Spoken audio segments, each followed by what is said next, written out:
Hello, I'm David Chaston with 90 at 9, brought to you by interest.co.nz. This is where you get everything you need to know in 90 seconds at 9 o'clock, with news we're being eyed up as part of a shift of rich Chinese.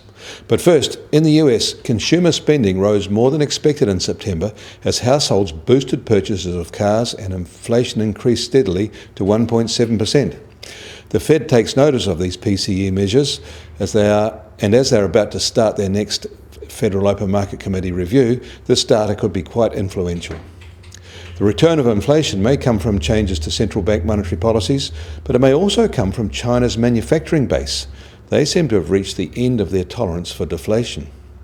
In China, authorities there are getting concerned about the rise of the price of coal. They issued a veiled warning about market irrationality today, with the standard threats against hoarders. On the same day, there was a major fatal mine accident in China that killed at least 15 people and left 18 others missing.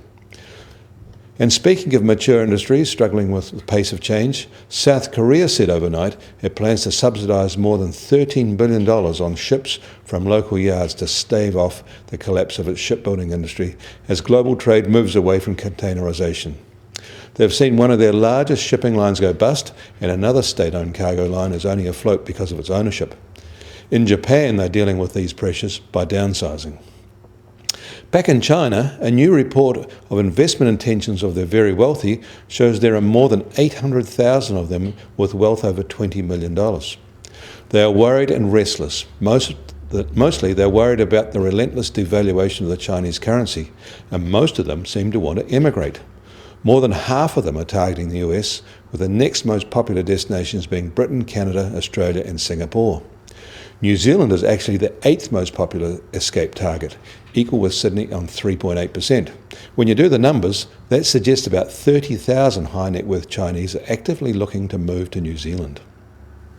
In New York, the US Treasury 10-year yield is down 1 basis point today to 1.84%. The US benchmark oil price is sharply lower today, now under $47 a barrel, while the Brent benchmark is just on $48 a barrel.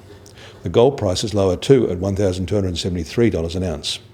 New Zealand dollar is pretty much unchanged this morning, still at 71.5 US cents, and on the cross rates at 94 Aussie cents and against the euro at 65.2 euro cents. The TWI is at 75.7. I'm David Chaston. That was 90 at 9, brought to you by interest.co.nz.